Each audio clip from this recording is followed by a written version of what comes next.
Friends அனைவருக்கும் வணக்கம். நம்ம எல்லாருமே நார்மலாக பார்த்தீங்கன்னா வின்டர் டைமில் ஏசியை பற்றி யோசிக்கவே மாட்டோம். ஆனால் சம்மர் சீசன் ஸ்டார்ட் பண்ணோன்னே பார்த்தீங்கன்னா ஏசியை போட்டு யூஸ் பண்ணிடுவோம்.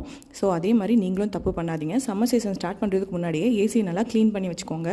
ஏசியை க்ளீன் பண்ணுறது தெரியல அப்படின்னு பார்த்தீங்கன்னா ஏசியோட நேம் எல்லாமே வந்துட்டு அந்த ஏசியிலே லேபிள் மாதிரி ஒட்டியிருப்பாங்க. ஸோ அதை பார்த்து யூடியூப்பில் சர்ச் பண்ணியும் நீங்கள் க்ளீன் பண்ணிக்கலாம்.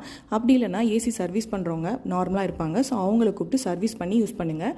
பார்த்தீங்கன்னா ஏசி ஓப்பன் பண்ணோடனே அதுக்குள்ளே இந்த மாதிரி 2 நெட்டு மாதிரி இருக்கும். அதில் பார்த்தீங்கன்னா உங்களுக்கே தெரியும் எவ்வளோ தூசி இருக்குன்னு சொல்லிட்டு. ஸோ அதை இந்த மாதிரி டேப்பை ஓப்பன் பண்ணிங்கனாலே அந்த தூசியெல்லாம் வந்துட்டு கீழே விழுந்துடும்.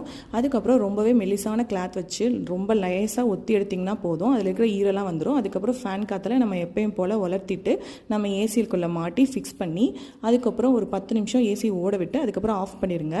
இந்த மாதிரி யூஸ் பண்ணுறதுனால பார்த்தீங்கன்னா ஏசி ரொம்ப நாளைக்கு வரும், ரொம்ப நல்லாவே காற்று வரும். ஸோ கரண்ட் பில்லும் மிச்சமாகும். இந்த வீடியோ உங்களுக்கு யூஸ்ஃபுல்லாக இருந்துச்சுன்னா கண்டிப்பாக லைக் பண்ணிக்கோங்க, சப்ஸ்கிரைப் பண்ணிக்கோங்க. தேங்க்ஸ் ஃபார் வாட்சிங்.